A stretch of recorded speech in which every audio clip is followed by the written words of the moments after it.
I am so glad you convinced me that the family car should be the Defender 110. It is so beautiful inside, it's so comfortable, and it just feels indestructible. Yes, it really is. I've been waiting a long time for the new model to come out. The Defender 110, I'm telling you, it's my favorite car of all times. It's my third one. You know, I have stories of going off road. The guy managed the group. He was like, "What are you doing in this beautiful car?" I'm like, "I'm going off road." He's like, "Are you sure? Because you can use one of ours." And then they look like Mad Max cars. I'm like, "No, no, no, no, we're going to do this." And he was shocked. Wow. Well, it's great because the Defender has been reimagined for 21st century adventure, and its unparalleled off-road ability as well as its robust interior are invaluable whether you're headed towards uncharted territory or just a weekend of exploration. The Defender 110 tackles challenging surroundings with absolute confidence. The SUV conveys strength outside and in, featuring peerless technology like an intuitive driver display and an award-winning infotainment system. That's my favorite part, to keep you connected no matter where the journey takes you. Adventure is unique to everyone, and so is the Defender. Choose from the two-door Defender 90, the four-door Defender 110, or the larger Defender 130 with the ability to seat up to 8 passengers. You'll find uncompromising performance in all three. So pack up and go even further with the Defender 110. Learn more at LandRoverUSA.com/Defender. This isn't your average business podcast, and he's not your average host. This is the James Altucher Show. Today on the James Altucher Show. People dislike uncertainty, not just a little, like bad weather or spoiled milk. No, people really dislike uncertainty.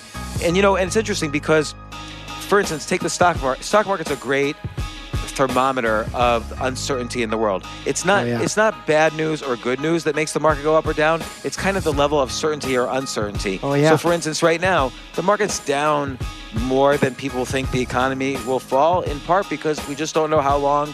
There's uncertainty about coronavirus. There's uncertainty about what level of restrictions are around. There's uncertainty how the economy is going to survive. There's uncertainty because many people, including some people listening to this, have lost their jobs. So that uncertainty just makes you completely feel powerless and retreat into yourself. And, the market collapses and everything kind of collapses in life, the more uncertainty you have. And you have good case studies of examples of this in academic studies. How have you used this, or how can we use this to persuade? Yeah, and by the way, I was finishing up writing the book, and I experienced this myself, where I was on a flight. The flight was delayed. It kept getting delayed. I was worried I would miss a meeting. And what's the worst thing that can happen? The worst thing that can happen is I'll miss the meeting, right? And so you would think anything is better than missing that meeting, right? Anything is better than missing the meeting. But once I realized I was missing that meeting, I actually felt better. Right? I knew I was missing the meeting, but now I felt better because part of what I hated wasn't just the idea of missing the meeting, it's the uncertainty. Same with the stock market, right? It's not just that people are worried the market's going to go down. They don't know how far it's going to go down. It's uncertainty that gets us. But, I'm blanking on the question I was about to ask.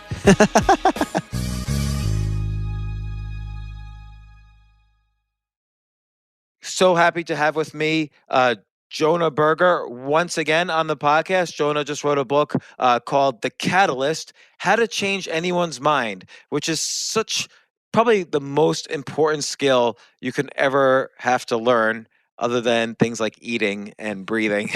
And because we constantly have to persuade people, and we constantly have to move through life by not just caving into everyone else's decisions, but having our own agency and influence in the world as well. But I just want to mention Jonah is a professor at Wharton at the University of Pennsylvania. He also wrote the great books Invisible Influence and Contagious. Jonah, thank God your book wasn't titled Contagious this time, because it just as easily could have been. I don't know. Maybe that would have been better, right? A bunch of people would have gone looking for it and think about contagious ideas just as much as they think about viruses. But it is a strange time to be writing a book. And both Contagious, Invisible Influence, and The Catalyst, they all kind of work together. They're all, you don't have to buy one to read and get a lot of value from the others, but they're all kind of about this idea of, how do you have ideas that through either persuasion or virality or whatever, could have influence and impact. And again, so it gives you more agency in life than you would have otherwise. And by agency, I mean, a little bit of control over the events around you. Yeah, I think what's different, though they are certainly related, they're all about human behavior. Contagious is really about you want something to catch on. You want people to share something through word of mouth. Invisible influence is really about social influence, kind of when do we do things others are doing, when do we avoid what others are doing. I think what this new book is about is a challenge that many of us have, which is we all have something that we want to change, whether it's a boss's mind, whether it's an organization, whether it's a colleague's behavior. If we're selling something, it's a consumer's mind or a client's mind. Nonprofits want to change the world. We all have something that we want to change, but we often push and persuade and cajole, and it often doesn't happen. And so what I think is interesting about this book is it tries to provide kind of a different approach to changing minds, a way that's hopefully more effective. And I along the lines of what you were just saying, like I sort of feel there's three very important kind of scenarios where you want to change someone's mind. One is kind of on a personal level. If you think your boss or your colleagues or your spouse or your kids, someone or your friends, someone personal to you is doing something you disagree with, you want to change their mind, and you don't want to mess that up. Like so many people mess that up by insisting on one argument, and why don't they listen to the logic or whatever. And you provide a great framework and set of techniques for dealing with resistance. And also it's important to recognize when you might be wrong as well, but it's important to have a skill set to change people's minds who are close to you. The second scenario is like in a presidential campaign where you want to put together a message that's changing, thousands or millions of people, and so you're not arguing with them one-on-one. You have to kind of put this message that people, in a sense, subscribe to. And then kind of related to this is, businesses dealing with their customers or potential customers. How do you both change their behavior and also convince them to buy your product or service? So it's somewhere in between individual and the entire country.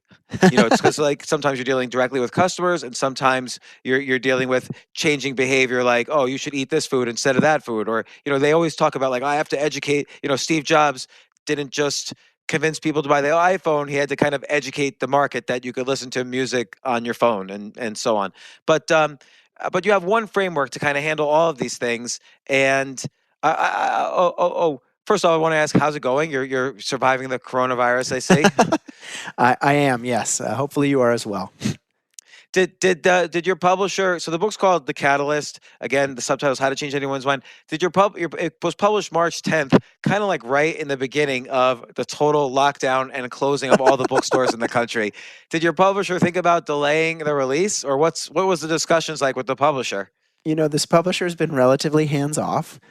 We had a great piece come out in the Wall Street Journal a couple weeks before the book came out. It was actually sort of the front piece of the weekend section. It got a little mention on the front page of the paper, and that was really helpful in sort of boosting the book to the top couple hundred on Amazon for a while. But I think the coronavirus soon took over the news, and so I don't know. We'll see. I mean, you see many things being canceled or not being launched, so we may kind of relaunch it again in the fall. We'll see. I think what I've been excited about is that the people that have read it have certainly enjoyed it and spread the word. And I think these tools are just as useful as you said, whether we're trying to change our boss's mind or we're trying to get people to adopt social distancing and think about changing their health behaviors. And so the toolkit's just as useful, though there's certainly a lot of things grabbing the news.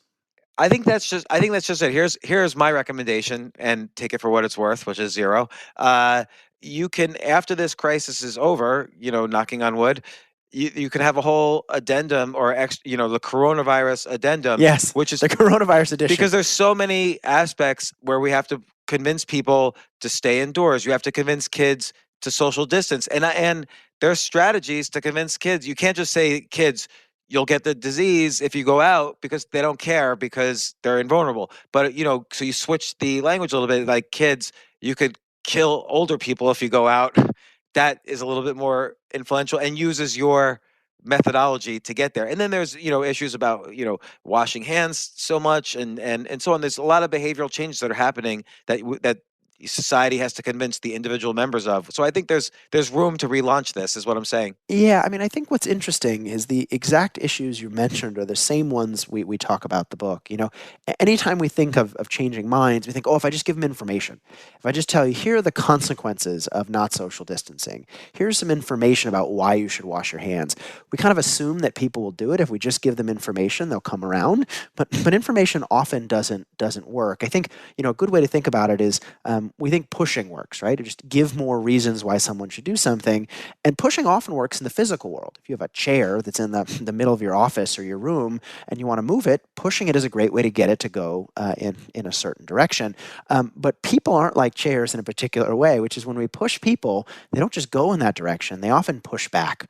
And so what good change agents have realized is that we can't just push people. We have to figure out, well, what are those obstacles or barriers that are getting in the way of change? And how can I get rid of them? Almost kind of rather than selling, how can we get people to buy in, get them to persuade themselves?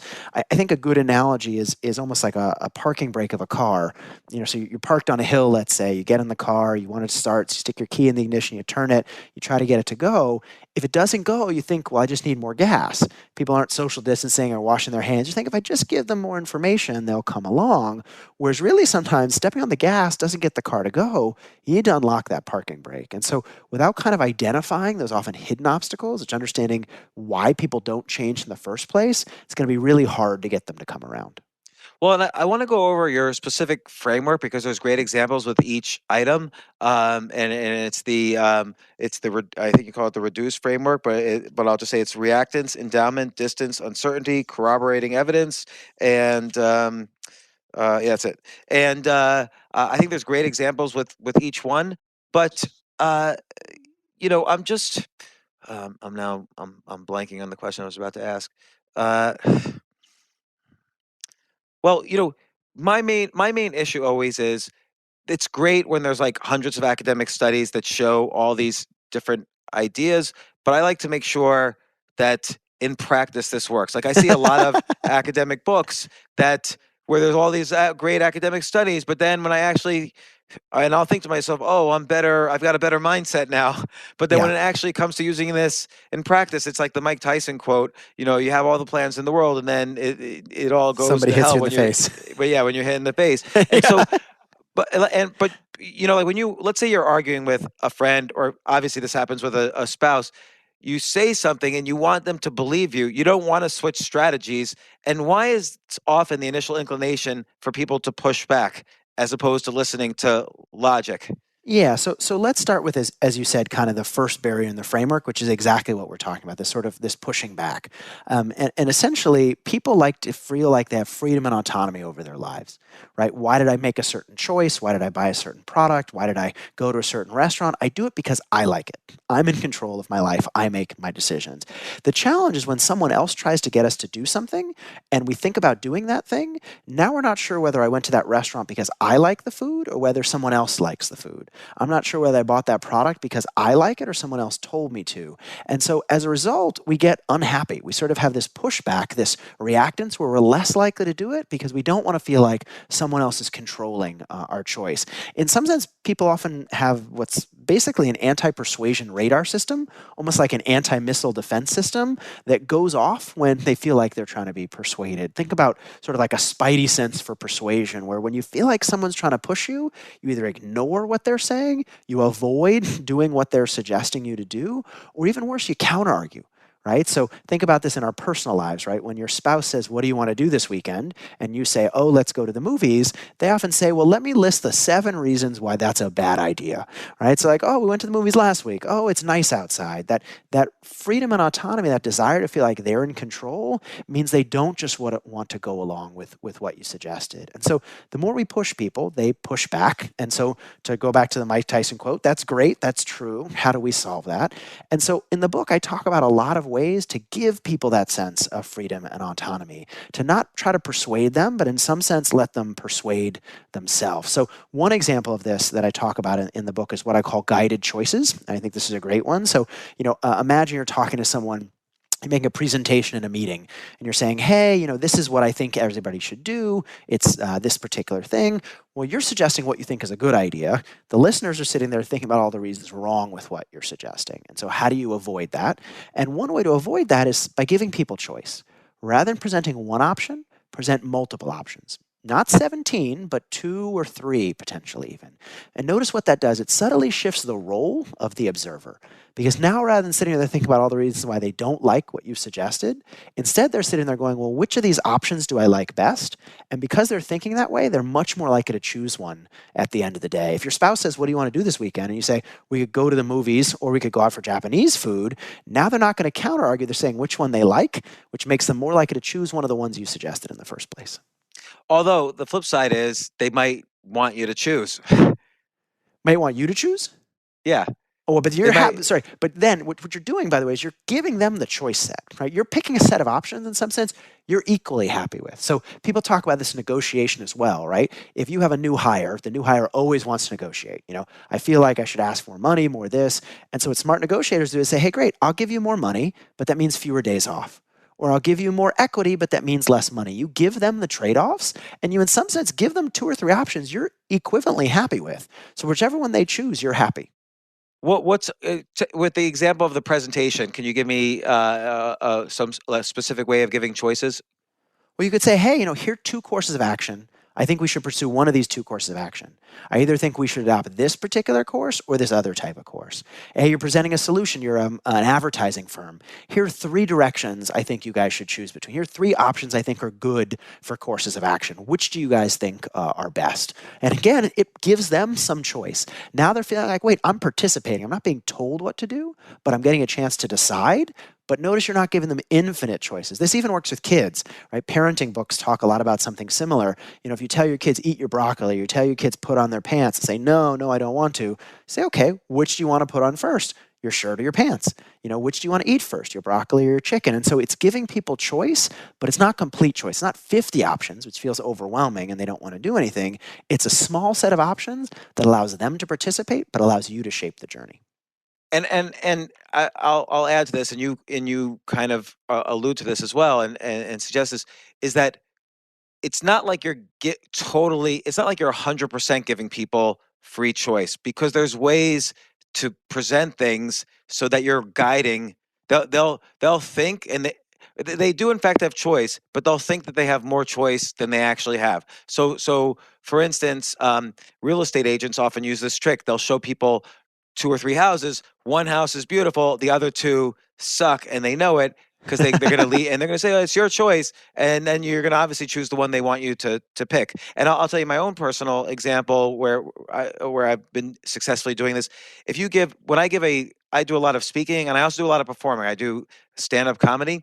I find it to be very successful if I start off giving people a choice of 2 or 3 topics, and if the audience themselves make a choice about what you're speaking about, they're kind of committed to liking it more because it's their choice. Exactly right. But there's also availability bias. So 9 times out of 10, if I give them 3 choices, they'll pick the last one. So for instance, in stand-up comedy, I'll say, listen, clap for the one you want the most. I could make jokes about money, romance, or everything else in the world I hate. And I've never once had them pick anything but everything else that I hate. Yes. So you could kind of not manipulate, but you give choice. They have the choice, but you sort of know what's going to happen. So a few things. So first, you're exactly right. When presented verbally or through hearing, people tend to have a recency effect. They pick the last one in the list because they can't remember the first or second. Sometimes when you give them a list they're reading, people tend to have a primacy effect, the first one, because they pick the first one and nothing's then better than that, so they end up sticking with the first one. But I think that point you said about sort of asking rather than telling is another strategy I talk a lot about when we think about resolving reactants, right? So I tell a story in the book of a boss who wants his employees to work late and work on the weekends, right? You tell people to work on the weekends, what are they going to say? No, right? I don't want to do that. So instead what he says is, hey, what kind of company do you want to be? A good company or a great company? What does everyone say? Oh, I want to be a great company. And he says, okay, well, what do we need to do to become a great company, right? And then they suggest things. And then when he does what they're suggesting, one of them says, hey, we need to put in more hours. He says, great idea, let's do that. Now they've committed to the conclusion, right? They've put a stake in the ground saying, hey, I chose this, and because I chose it, I'm going to be much less likely to back away from it later. But again, notice what these strategies are doing. They're giving people some role in the process, right? You're not telling them what to do, you're allowing them to participate. Right, and you're letting them feel part of, if the company does become great, they'll feel like they were a part of that journey, and it makes them feel good. Now, what's the role of incentives in this? So why would they want it to be a great company versus a good company? Like if I'm just an employee someplace, maybe I don't care if something's a great company. I'm I hear perfectly you. happy with good. Yeah, and by the way, we have to ask the right questions, right? So if we ask a bad question, it's going to lead us in the wrong direction. But I think if I'm a startup founder, I know most of the people that are working in a startup want to be there and want to be a great company, right? And putting them in that situation, they're more likely to say they want to be a great company. And so just like picking the choices, right? If I pick the wrong choices, it's not going to lead me where I want to go. It's picking questions and choices that guide that journey. I even think about this with the coronavirus, right? So people are trying to get young folks to social distance, and young people saying, no, I'm not likely to be risk. I want to go out. I want to have a good time. If you say, hey, do this, they're going to say, no, don't tell me what to do. Just like young people have done for hundreds of years with public health campaigns, right? When you tell people not to smoke, it makes them more likely to smoke. So instead, point out sort of a gap between their attitudes and their actions, what I call highlighting a gap, right? So if you said, hey, ask them about them. Say, hey, for your younger brother and sister, your 5-year-old younger brother and sister, or your aging grandparent, would you suggest that they go out? And most people would say, well, no, I wouldn't suggest that other people do that. I want them to be safe. Great, then why would you go out? And again, notice what I'm doing with that question there, right? I'm not telling them don't go out. I'm encouraging them to go, well, hey, wait, if I would say this for my grandparents or my younger brother, and then my own action disagrees with that, I've got to resolve that cognitive dissonance. And so it's setting up the right questions, the right options to encourage people to do the cognitive work rather than push them and get them to push back. Yeah, and again, I wonder, like, is there any role for incentives here? Like, so for instance, can I say to a kid, "Hey, here's $100 if you don't go out today"? I mean, You sorry. can either have this $100 or you can go out. Look, if you give people $1 million, they'll do almost anything. But once you stop paying I definitely them, would. they'll stop doing it. And most of us don't have $1 million to change people's minds, right? And so I'm not, two things. One, I'm not against incentives. But incentives tend not to work, and they tend to be really expensive, right? There's a lot of work on the sort of perverse effects of incentives. There's a lot of research on how long-term incentives tend not to work. And there tend to be better ways, right? I mean, that boss doesn't have to say, hey, if you don't work late, I'll fire you. He just has to get people to buy into the idea of being a great organization, and they'll be more likely to do it. And so I don't hate incentives, but to me, they're not the most effective approach. It's also important to have some sort of self-awareness about yourself when doing this, because, for instance, if you tell a kid, don't do this, and they say no, well, you feel like the power dynamic that exists between a parent and a child Yeah. is being broken. So when they were 3 years old, they always listened, and now that they're a teenager, they're not. So there's and this happens in a lot of situations, boss, employee, and certain types of friendships and other things. Whenever there's a hierarchy, you get angry, and so you say, no, you better well do this because I'm your parent and I'm saying it. So you kind of have to have self-awareness, saying that your goal is more important than your feelings in many cases. But notice even what you just said, right? You have to do this because I'm your parent. Then the reason they're doing it is not because they want to do it, but it's because you made them do it, which means as soon as they don't have to listen to you anymore, they're not going to do it. Whereas if you get them to internalize it, they believe it's the right thing to do, they're much more likely to do it. Consistent with what we've been talking about, I tell this story in the book. There's this amazing campaign in Thailand to get people to quit smoking. It's a Thai health promotion foundation. They want people to quit smoking. They tell people to quit smoking. They give them information. They're not listening. So they have this campaign where they show smokers on the street, and a little kid walks up to them, and the little kid asks them, can I have a light? Right? The little kid has a cigarette and says, can I have a light? And what's amazing, what you see is not surprising. All the smokers say, no, I'm not going to give you a light. No way. Don't you want to go run and play? Smoking is bad for you. You get emphysema. You get lung troubles. No one knows the risks of smoking more than smokers do. And so giving them information is not going to solve it. But by saying, hey, would you have a kid smoke? And then at the end of the interaction, the kid hands them a slip of paper. It says, okay, well, if you wouldn't have me smoke, why are you smoking yourself? And it leads to a 40% increase in calls to this quit line because, again, it internalizes the behavior. You're not smoking because I told you, the Surgeon General told you not to, right? Most people would say, well, screw the Surgeon General. I don't care about the Surgeon General. You're not smoking because you've realized it's a bad idea. And so a lot of this idea about reducing reactance is getting people to internalize something by allowing them to make the decision. So I love this technique because I have used it myself, and I find it to be very powerful in many situations. Like I've just given a couple examples, but this works. Like giving the people around you more control, or at least the feeling of more control. Either one, by the way, if you do it correctly, is just such a powerful technique, and it also helps you guide your own feelings a little better, so you don't feel so committed to them following exactly word for word what you say. It becomes a more fluid situation, and it's related to something you talk about. There's a great quote I want to read in the book. I have it bookmarked. This really sums up a lot of things, and this is, by the way, occurring in society right now in a mass level. But here's your quote: "Change almost always involves some degree of uncertainty. Yeah. Is buying shoes online a good idea? Will it give me my time and effort, or be a bigger hassle? Blah blah blah." And then I'm skipping a little. People dislike uncertainty, not just a little, like bad weather or spoiled milk or a host of other things they find mildly. I have to page through it over. Find mildly annoying. No, people really dislike uncertainty, and it's interesting because for instance, take the stock market. Stock market's a great thermometer of uncertainty in the world. It's Oh, not yeah. it's not bad news or good news that makes the market go up or down. It's kind of the level of certainty or uncertainty. Oh, So yeah. for instance, right now, the market's down more than people think the economy will fall, in part because we just don't know how long. There's uncertainty about coronavirus. There's uncertainty about what level of restrictions are around. There's uncertainty how the economy is going to survive. There's uncertainty because many people, including some people listening to this, have lost their jobs. So that uncertainty just makes you completely feel powerless and retreat into yourself. And, the market collapses and everything kind of collapses in life, the more uncertainty you have. And you have good case studies of examples of this in academic studies. How have you used this, or how can we use this to persuade? Yeah, and by the way, I mean, I was, finishing up writing the book, and I experienced this myself, where I was on a flight. The flight was delayed. It kept getting delayed. I was worried I would miss a meeting.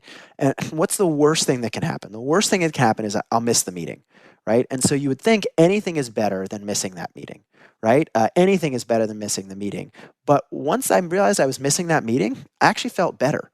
Right? I knew I was missing the meeting, but now I felt better because part of what I hated wasn't just the idea of missing the meeting, it's the uncertainty. Same with the stock market, right? It's not just that people are worried the market's going to go down. They don't know how far it's going to go down. It's the uncertainty that gets us. And so one thing I talk a lot about in terms of resolving uncertainty is how can you allow people to experience the thing that you're hoping they'll do?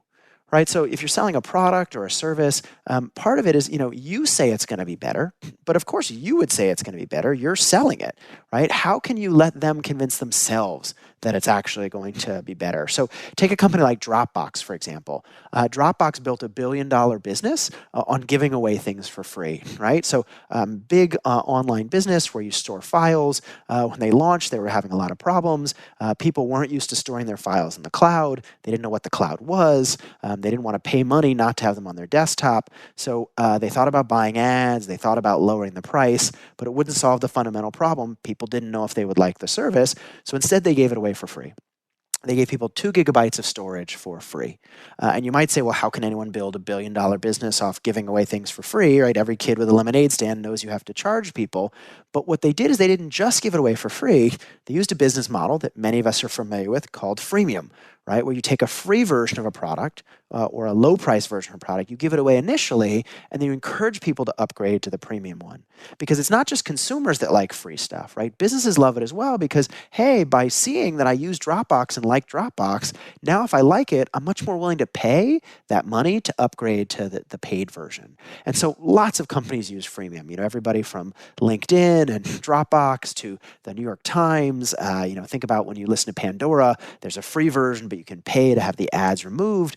But that principle is actually a lot broader. It's not just for software as a service and kind of online businesses. If you think about test drives for a car, for example, right? A test drive isn't freemium. There's no free version of a car that they upgrade you to a premium one.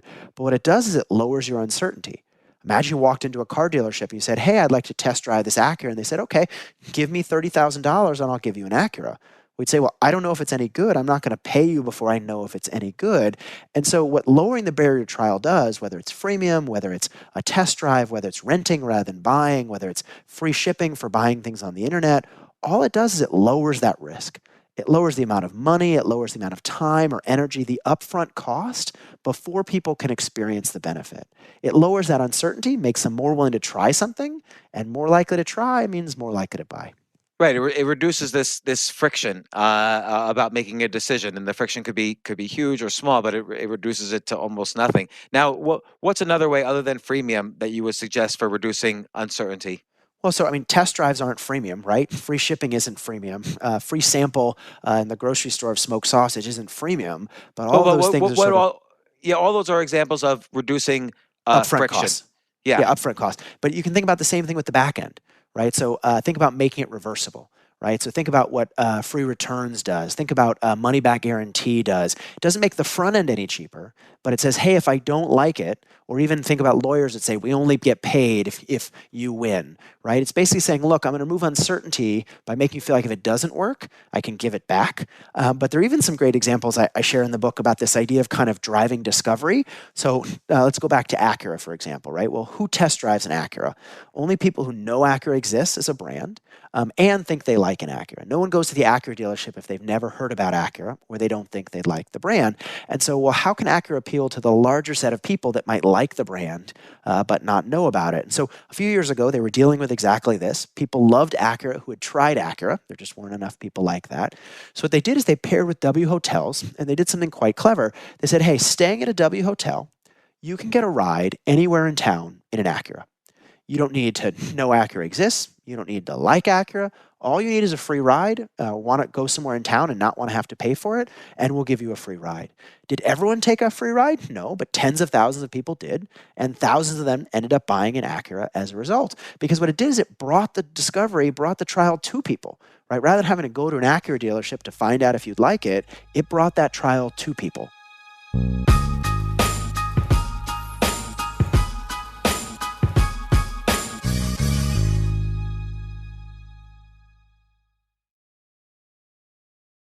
A lot of people write me, and I'm sure people write you, and I've also been on the reverse side of this when I've been younger.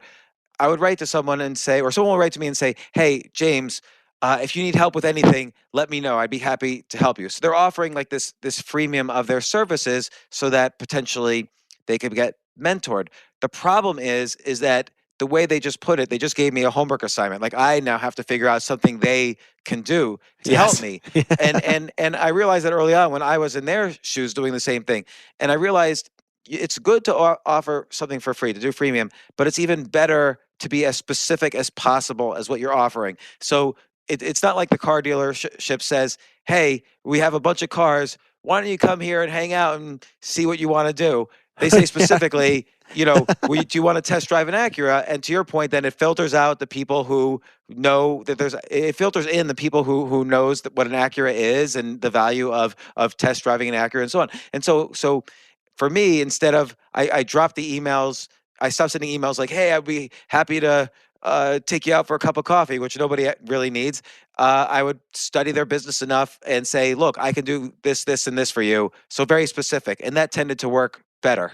Yeah, and I think, at the core, what this book is about is understanding and I'll fill in the blank, you can say customer, understanding your spouse, understanding your employees, whoever it is you want to change, you've got to start by understanding them. I think I really like the way you put it, right? If you're just offering some vague set of things, it's not clear to them what's valuable to them. If you've taken effort to figure out what they actually want and need, it's much more likely that they're going to want to work with you in the future. I talked both to sort of leaders and salespeople for this book, but I also talked to some more unusual audiences. I talked to hostage negotiators and substance abuse counselors. And one thing a really great hostage negotiator was talking about is, look, great negotiators don't start with what they want. They start with the person they want to change. They don't start by saying, hey, come out with your hands up, or hey, I want you to do X, Y, Z. They start by sort of figuring out what that person needs, and then using that to help that person. So I'll tell a story. It's not a sad story, but it's not necessarily an upbeat story. But it's this negotiator is talking to a guy who's thinking about killing himself. And so this guy is saying, hey, look, I lost my job. I got to provide for my family. I don't have any money, but I've got this insurance policy. And, if I kill myself, my family will get the insurance policy. I can relate to that. Yeah. Hopefully not too much relate to that, but and it's a situation we hope we'd never be in. But the negotiator comes in and he's dealing with this guy, and the challenge, right, is our gut reaction to that situation is to go straight to what we want to have happen, which is we tell the guy, look, if you kill yourself, actually this policy is not going to pay out, because it's not. But if you tell him that when he's in that state of mind, he might actually kill himself. So that's not going to work. And so what the negotiator does is he starts by saying, hey, this is my name. How are you, how are you doing? Do you need anything? And the guy sort of says, oh, blah, blah, blah. They start having a conversation. And he doesn't ask for anything. The negotiator doesn't try to get the guy to do anything. He just starts asking questions to understand who the guy is and where he is. So he's like, hey, why are you thinking about committing suicide? And the guy says, oh, I lost my job. I've got this insurance policy. I want to take care of my family. And so you realize the guy cares about his family. So he says, oh, it sounds like you care a lot about your family. The guy says, yeah, I've got these 2 boys. I'm trying to raise them to be, good young men. He says, oh, it sounds like you care a lot about your boys. Tell me about them. And so the guy starts talking about his family, how he cares about his sons. He wants to raise them to be great young men, to take care of women, and to care about the world and all this other stuff. And so eventually the conversation winds around. And the negotiator goes and says, okay, well, if you kill yourself today, your sons will have lost the best friend they've ever had. And just feel that for a moment. I've told that story a couple times now, and every time I tell it, I get the chills, right? Because think about what he did. He didn't say, hey, do what I want. And he didn't say, hey, how can I help you? Right? He said, hey, let me ask some questions to figure out what you want, and then use what you want to help me figure out how to get us to a good place together. And that's what I think great change agents do. So in terms of this part of this is kind of in the uncertainty part of your framework. What he's doing in a sense is creating more certainty around other topics than just providing dollars to his children. There's also these other features that he wasn't thinking about. He's kind of sort of turning a light on a dusty attic that might be dark in the person's head, where he was only focused on money, but there's this other thing here in the attic, which is this love for your kids and friendship with your kids, and he uses that to highlight there's more certainty. Yeah. There's more complexity and certainty in the person's relationship. Or am I curve fitting here? It's a little bit curve fitting. I wouldn't say this is uncertainty. I think this is a little bit under reactance, but also under the broader point of understanding your audience, right? If you're a doctor, and someone comes into your office, you don't say, let me put a splint on your finger. You first figure out what the problem is. Right? If you're weeding a garden and you just take the top off the weeds, they grow back, right? The only way to solve the weed problem is to dig out the weeds and get rid of the root. And I think that's the same whether we're a doctor, whether a mechanic, whether we're trying to change our spouse's mind, we've got to find that root. We've got to figure out, what is that thing that's behind why people aren't willing to change? In that, situation with the guy who's thinking about committing suicide, it's okay, what does he really care about? He doesn't actually want to kill himself. He wants to protect his family. If that's really what he cares about, let me show him that what I want to help him do is actually consistent with what he wants. It's really about understanding our audience. And I think whether you're a comedian trying to figure out what jokes to tell, or whether you're trying to get your spouse to do something in particular, the more we understand our audience, the better we can get them to come around to our side. This reminds me of something I often say to my kids, actually, which is that for everything they do, and pretty much this applies to everyone, there's always a good reason, and then there's the real reason. So if my daughter wants to go to the library, and I say, why are you going? And she says, well, I want to study for my homework. That's a really good reason. I can't argue with it. But the real reason might be there's a lot of boys at the library, and she wants to hang out with, the boys in her grade. And so what you're saying is kind of always ask yourself, okay, they're giving a really good reason, and this person wants to kill himself because he's unhappy, but and he wants his life insurance, but what are the deeper reasons? How can we flesh out our own understanding of this situation? And when we understand the real reason and we're able to address that, it's much more important than addressing simply a good reason that's sort of the front reason. Yeah, I was working with a client a couple of years ago. It's like a B2B consulting project, and helping them out with their software, and they were talking a lot about, oh, people aren't buying our product, and I said, well, why? And they said, oh, well, we don't actually know. And what we started doing is sort of putting together a customer journey and understanding what those barriers might be. Maybe they're not buying the thing because they're not aware it exists. Maybe they're aware that it exists, but they don't think it'll work for them. Maybe they think it'll work for them, but they don't think they have a problem. Maybe they, think they have a problem, but they think it's too expensive. Maybe they don't think it's too expensive, but they, don't think it'll integrate with their existing systems. It's a little bit like if you give a mouse a cookie, that old children's book, but, more in a business sort of customer journey situation. But I think that way of thinking like, hey, well, why isn't that person doing what I want them to do? Asking, well, understanding what it is, what's preventing them, and in some sense helping them do what we both want to do in the first place, right? I want to get them to this end state. They're not against it, but there's some things in their way. If I can help get rid of those things, they'll be happy to go there. And so how can I help them get there? And so how did it go with that in that case? It went quite well. I mean, they put together a customer success team, and what they started doing is both segmenting their clients to figure out, well, which of the barriers were happening to which clients, and then creating resources to solve those different problems, right? If it's a cost issue, then freemium's going to be really helpful. If it's an integration issue, then it's actually not money at all. Let's create a team that goes in and says, hey, we'll solve the integration challenges for you. That's really useful for one set of clients, not useful for another. Same with a doctor, right? That splint is really useful if you have a sprained finger, not so useful if, you need heart surgery. And so doing that diagnostic and figuring out what the barriers are in the first place is the first step to removing them.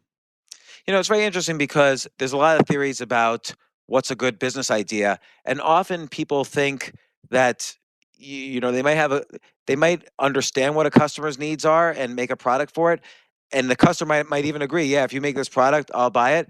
But the customer themselves might not even know what their real business need is. And so often, business models are different than what you expect. Like, is Google a search engine, or is it actually an entertainment company? The business model turns out to be more like an entertainment company.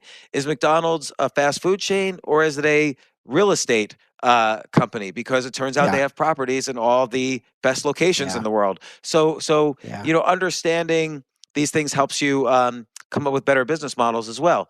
So on your model, so we've talked about reactance, we've talked about uncertainty. How about endowment?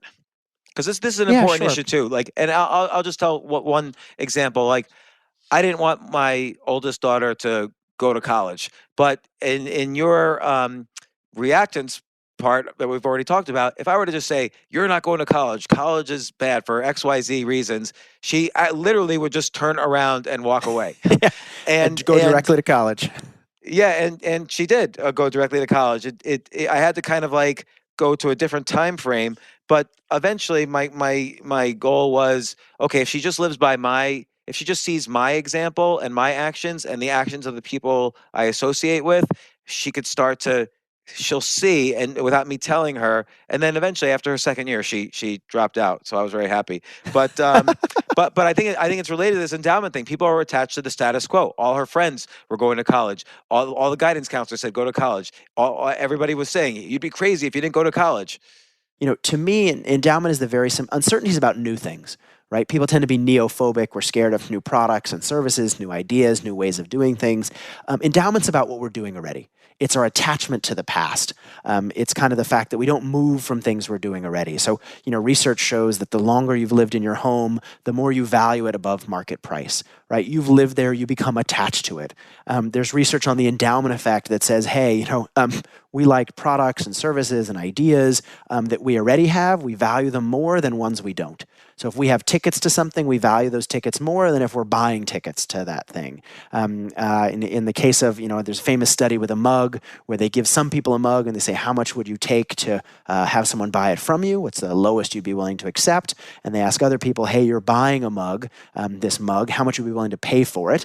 It's the same mug, so whether you have it or not shouldn't change your valuation of the mug. But what they find is, in general, we tend to be attached to things we're already doing. How do we solve that? And one way to deal with that is to make people realize that sort of the status quo isn't safe. We feel like new things are risky. Sticking with old things is safer. But sometimes inaction is actually much more costly than we might think. I share a story in the book. I was talking to a cousin of mine who every time they wrote an email would write at the bottom, "Regards, Charles." They would sort of sign their email, name and whatever the salutation is at the bottom of the email every single time. And I was sitting there going, well, that takes a lot of time. Why don't you stop doing that and just automate your signature? He was going, no, it only takes a couple seconds. And I don't know how to automate my signature. And so it'll take longer to figure out how to automate my signature than it will do just to keep signing my note this way.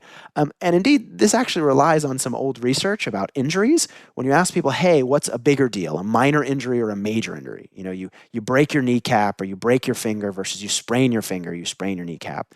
And we have this notion that major injuries are worse. They cause more pain, but that's not actually right.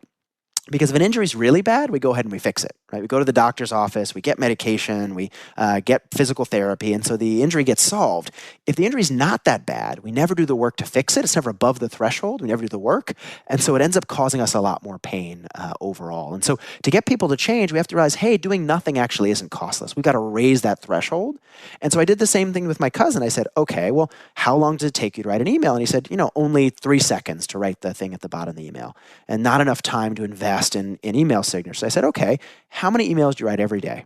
He said, I don't know, 50 emails. Okay, how many emails do you write a week? I don't know, 400 emails. I said, okay, well, if it takes 3 seconds or 5 seconds every email, how much time are you spending every week writing email signatures? And he thinks about it for a moment, and then he opens up a window in Google and types in, how to automate your email signature. Because each one of those individual things, it's not very expensive. It's not very costly in terms of time. It's a minor injury, not a major one. It's not worth doing all the work to get it fixed.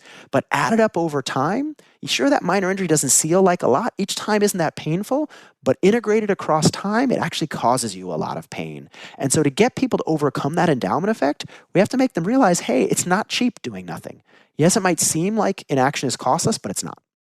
Well, also, it's you're reframing the problem in a way where it becomes more clear the solution. I think it was Tim Ferriss was talking about this, where sometimes people say, oh, well, my dad's 65 years old, he's probably gonna live another 15 years. I have 15 years to call him and talk to him and see him and say hi to him.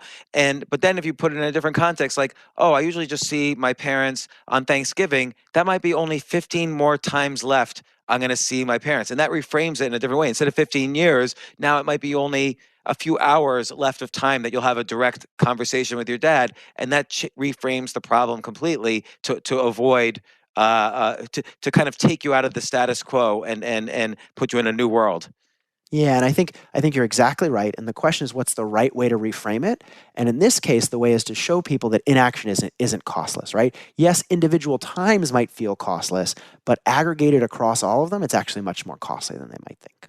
Right, and then I'll ask one more question. Is right now we have this very polarized country. It's this herd behavior. You're either a Democrat, you're a Republican, you're either for this person, and then you hate that person, and you hate all other people who like that person, and vice versa. And statistically, and also, let's say the Democrats and Republicans, they each have 20 issues that they feel strongly about. Statistically, it would be impossible for every Republican to feel the same way about all 20 issues, and every Democrat to feel the same way about all 20 issues. And yet they do, because of this massive herd behavior, and also kind of this feeling you're going to be an outcast if you disagree with any one of the 20 behaviors of Republicans or Democrats or whatever. Like on some issues, I might be Republican, so I might be Democrat, but you're not allowed to do that anymore. So how would you persuade someone there, like, hey, just because you're pro-choice doesn't mean you can't do this or that, be in favor of lower taxes or whatever, how do you get people out of the menu, the herd menu mentality? Yeah, so I talk a lot about politics in the distance chapter. Yes. Because, essentially politics is like a football field, right? Democrats are on one end, Republicans are on the other. People are arrayed along that field, but when we ask people to switch parties, we're asking them to move very far, right? We're asking them to go from the 20-yard line of one side of the field to the 20-yard line of the other side of the field it's a lot of movement, and that often falls in the region of rejection. There's a lot of research that shows that, hey, people might be willing, anywhere they are on the field, they might be willing to consider information or opinions. They're kind of 5 or maybe even 10 yards in either direction from where they are. But if you ask them to move too far, it falls in the region of rejection and they ignore it. There's a really nice study recently that came out of Duke that shows on Twitter when you give people information about the opposing political party, the hope was that would make people more moderate, right? I'd get a chance to see where other people are coming from. They'd be willing to listen and move towards the middle, had the opposing effect. Right? When you see information from the other side, it makes you even more convinced your beliefs are right. And so, as you're saying, kind of how do we solve this? I talk about a few ways in the book. One is what I call asking for less, right? Really, rather than saying, hey, I want you to make this big change, chunk that change or break it down into smaller chunks. I tell a story of a doctor that was trying to get a truck driver to lose weight. So this obese guy drinking 3 liters of Mountain Dew a day. The tendency there is to say, stop drinking Mountain Dew, right? But to somebody who's drinking 3 liters a day, that's a big ask. That's very far from where they are currently. And so instead what she does is she says, hey, drink 2 liters instead of 3. He grumbles, doesn't want to do it, but eventually is able to do it. Then she says, okay, drink 1 instead of 2. Grumbles, doesn't want to do it, eventually does it. Then she says, okay, drink 0 instead of 1. And so eventually she gets him moving all the way down, not just by asking for less, but asking for less and then asking for more, or in some sense, kind of chunking the change. Right? Breaking a big change down into smaller chunks, or what I call stepping stones, making people easier to ford that big river from one side to the other with a smaller set of steps. So that's one way. So that reminds me of B.J. Fogg's Tiny Habits, for instance. So if he wants to get you to start flossing your teeth, sometimes that's a big ask for people. But if he says just floss 1 tooth for a month, get used to it, and get used to setting aside that time for that habit, then people are more likely to start flossing. Yeah, and so what I think both of those do is it says, hey, look, if I ask you to do that big thing first, it's too overwhelming. It's like a river. I say, hey, ford a river. It's like, God, I'm not going to ford that river. It's too big. I might get wet. It's not going to work. So instead it says, hey, what product designers often do is say, hey, here's some stepping stones. I did a project a couple of years ago with Facebook where we were introducing a new hardware project, and they said, hey, this new product is too different from what people are used to. Let's introduce a couple intermediary products that move them in that direction. So eventually in a few years, it won't seem like such a big ask to do this new thing. And so people got people more comfortable with doing something that might have seemed big initially, but now it doesn't. Well, there's so many good stories and advice, and again, we covered a lot of it, or we covered at least the main points of your framework, but there's a lot more in here. I just want to read the framework again. It's called REDUCE is the name of the framework. It's an acronym for reactance, endowment, distance, uncertainty, and corroborating evidence. We didn't talk much about corroborating evidence, but there's some good stories, and that is what it sounds like. And but all the stories in this are excellent, and it's really good. This is probably again one of the most valuable skills you can learn, which is the ability to both understand yourself and others enough that you can figure out how to essentially create these catalysts that change people's minds. And the book's called The Catalyst, subtitles How to Change Anyone's Mind. Author is Jonah Berger, who's written other great books, Invisible Influence and Contagion. You've been on the podcast for those. You're a professor at University of Pennsylvania. Jonah, thanks once again for coming on the podcast. It's a great book, and well, thanks so much. I'm gonna write about it also. I'm gonna write about this discussion we've had. It's such, for me, this is like one of the most interesting topics, like persuasion and influence, and in practice as opposed to academia. So, and I love the practical approach in this book. Well, thank you so much. I really appreciate you having me, and I hope you enjoy the rest of the book. Okay, thanks a lot, Jonah. I'll talk to you soon. Thank you. Appreciate it.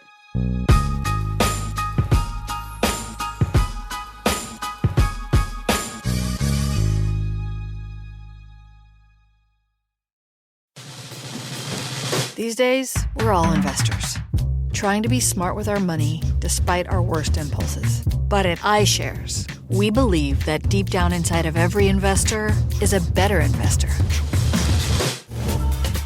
One that's just waiting to be let out. Explore iShares ETFs and insights and let your best investor out. Visit iShares.com for more information.